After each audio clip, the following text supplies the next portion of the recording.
8 ದಿನಗಳ ಮಧ್ಯವರ್ಜನ ಶಿಬಿರ ನಿರ್ವಹಣಾ ಸಮಿತಿ ಹಾಗೂ ಕ್ಷೇತ್ರ ಧರ್ಮಸ್ಥಳ ನಿಪಾಣಿ ವತಿಯಿಂದ ಆಯೋಜಿಸಲಾಗಿದೆ. ಮಧ್ಯವರ್ಜನ ಶಿಬಿರ ನಿರ್ವಹಣಾ ಸಮಿತಿ ಮತ್ತು ನಿಪಾಣಿ ಶ್ರೀ ಕ್ಷೇತ್ರ ಧರ್ಮಸ್ಥಳ ಗ್ರಾಮೀಣ ಯೋಜನೆ ಬಿಸಿ ಟ್ರಸ್ಟ್ ನಿಪಾಣಿ ಸಹಯೋಗದೊಂದಿಗೆ 8 ದಿನಗಳ ಮಧ್ಯವರ್ಜನ ಶಿಬಿರವನ್ನು ನಿಪಾಣಿಯಲ್ಲಿ ಆಯೋಜಿಸಲಾಗಿದೆ. ಈ ಶಿಬಿರವನ್ನು ಇಲ್ಲಿನ ಇಂಜಿನಿಯರ್ ಬಿಆರ್ ಪಾಟೀಲ್ ಸ್ಮಾರಕ ಸಭಾಂಗಣದಲ್ಲಿ ಆಯೋಜಿಸಲಾಗಿದೆ. ಈ ಶಿಬಿರವನ್ನು ಸೋಮವಾರ ಬೆಳಗ್ಗೆ 11 ಗಂಟೆಗೆ ಗಣ್ಯರು ಉದ್ಘಾಟಿಸಿದರು. ದೀಪ ಬೆಳಗಿಸುವ ಸಮಾರಂಭವನ್ನು ಜಿಲ್ಲಾ ಜನಜಾಗೃತಿ ವೇದಿಕೆ ಟ್ರಸ್ಟ್ ಅಧ್ಯಕ್ಷ ಸಂಜಯ್ ನಾಡಗೌಡರ್, ಬೆಳಗಾವಿ ಜಿಲ್ಲಾ ಬೂಡಾ ಅಧ್ಯಕ್ಷ ಲಕ್ಷ್ಮಣರಾವ್ ಚಿಂಗ್ಳೆ, ಹಿರಿಯ ವಕೀಲ ಮತ್ತು ಜಿಲ್ಲಾ ಜನಜಾಗೃತಿ ವೇದಿಕೆ ಟ್ರಸ್ಟ್ನ ಸಂಸ್ಥಾಪಕ ಅಧ್ಯಕ್ಷ ಶ್ರೀಪಾಲ್ ಮುನ್ನೊಳ್ಳಿ, ನಿಪಾಣಿ ಉದ್ಯಮಿ ರಾಜೇಶ್ ಕೋಟಿಯ, ವೈದ್ಯ ಶಿವಾನಂದ್ ದುಮಾಲೆ ನೆರವೇರಿಸಿದರು. ಈ ಸಂದರ್ಭದಲ್ಲಿ ಮುಖ್ಯ ಅತಿಥಿ ಲಕ್ಷ್ಮಣರಾವ್ ಚಿಂಗ್ಳೆ ಮಾತನಾಡಿ, ಈ ಶಿಬಿರವು ಮದ್ಯ ಅಥವಾ ಇತರ ಮಾದಕ ದ್ರವ್ಯಗಳನ್ನು ತ್ಯಜಿಸುವ ಮನಸ್ಸನ್ನು ಬದಲಾಯಿಸಲು ಸಹಾಯ ಮಾಡುತ್ತದೆ.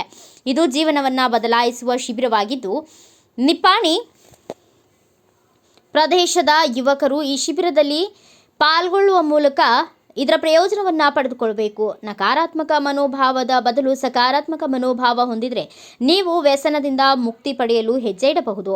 ಕಾರ್ಯಕ್ರಮದ ಅಧ್ಯಕ್ಷ ಸಂಜಯ್ ನಾಡಗೌಡರ್, ಪ್ರಸ್ತುತ ಆಧುನಿಕ ಯುಗದಲ್ಲಿ ಯುವ ಪೀಳಿಗೆ ಗಾಂಜಾ, ಮಾದಕ ದ್ರವ್ಯ, ಸಿಗರೇಟ್, ತಂಬಾಕು, ಮದ್ಯ ಇತ್ಯಾದಿ ಮಾದಕ ವಸ್ತುಗಳಿಗೆ ವ್ಯಸನಿಯಾಗಿದ್ದಾರೆ.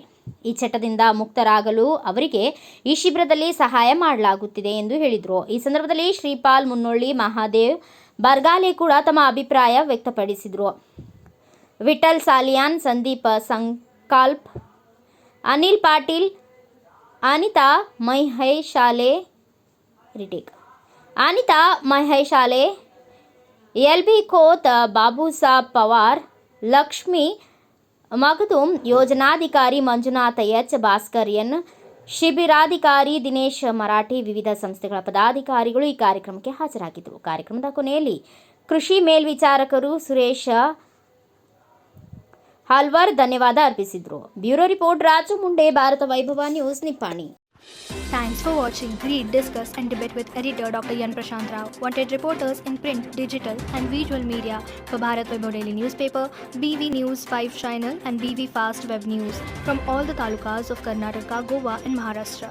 If interested, send your resume to 9019229369.